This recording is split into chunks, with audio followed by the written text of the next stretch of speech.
Let's talk about Gandrayda, the mistress of stealth and manipulator of electricity, because she has a lot of forms, a lot of attacks, and if you're unprepared, she's the hardest of all three hunters. You know, you should never trust strangers, Sammy. This is gonna be fun. So the first thing you're gonna notice is that Gandrayda is really fast and she jumps all over the place. She can cause electricity to course through the ground at you, not unlike Maganar's ability. She also has electrical discs that will home in on you, but those are pretty easily dodged or better yet shot down. Another attack that's relatively rare is that she'll shoot a burst of electricity at you, but it's very easily dodged. You might have noticed that lock-on isn't perfect, so you'll have to manually aim for most of the fight. She can also jump on you for massive amounts of damage, and the only way to shake her off is with the Wii remote and nunchuck. If you hug her and are really close to her, she'll actually use a melee attack, but it's very rare. It's also very easily dodged, you could just circle right around her. She has one more attack that I just couldn't manage to record well, and I couldn't get a good shot of. When she does a little hop in the air, she can create a little shockwave upon landing, and for some reason she seems to do it most when she exits invisibility. She can transform into a variety of creatures. Remember this one? Yeah, not too special. It's just the Berserker. Not even a Berserker Lord. The good thing is you can screw attack it for massive amounts of damage. Screw attack is your best friend in this fight. It's doubtful you really need, like, walkthroughs on how to fight creatures you've already fought before. She also has an Arrow Trooper form, and frankly, this one's really hard to screw attack, but it's your most effective way of attacking. Even using Hyper Mode, the armor that the Space Pirate Trooper has just is too much. You'll just be wasting health by the time you actually break off the armor, and she might just transform back to normal, so there's really no point. The third form, which is actually new before she opens up the room, is a Swarmbot form, which was originated from Helios.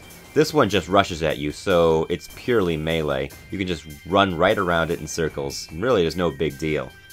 However, normally you wouldn't be able to tell which is the real Gandrayda, because there's always a controller. If you use the X-ray visor, you can find out which is the real one. You can use the plasma beam or any other beam weaponry, but really the best method for such a flurry of enemies is just the screw attack. Considering she's flying around so much, she's bound to get hit, and it eradicates all the swarm bots and generates a ton of energy. Once she gets her health down, she'll actually open up the room and acid rain will pour around the sides. She can now enter Rundus's form and Gore's form, and they're not too much different aside from having a little more power and less attacks. Rundus in particular is a strange case. For some bizarre reason, the screw attack doesn't exactly register on her body, no matter how many times you hit it. It appears that beam weaponry is the only thing that responds to her, aside from super missiles or anything of the sort. Your best bet here will be Phazon. Rundus G can use all attacks that didn't require her to be on the ice pillars that he generated.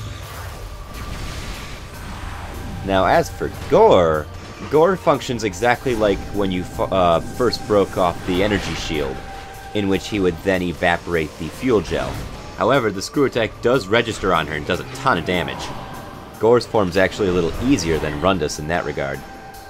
But Gandrayda has one more transformation up her sleeve, and that's her ability to transform into a variation of Samus's abilities.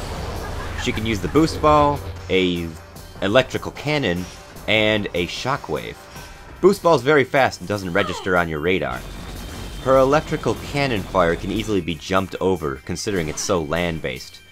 As for the aforementioned shockwave, it's nowhere near as big as other shockwaves in the game, but she only does it when you're close to her, in her standing form. What's very helpful is that you can charge beam her when she's morph balling, and she'll actually exit it early. This is very helpful. This means that you can screw attack her Samus form earlier, and that means you can do more damage faster, which is very helpful. As a final note, Gandrayda can switch back and forth between Hyper Mode, Invisibility, and Normal Mode.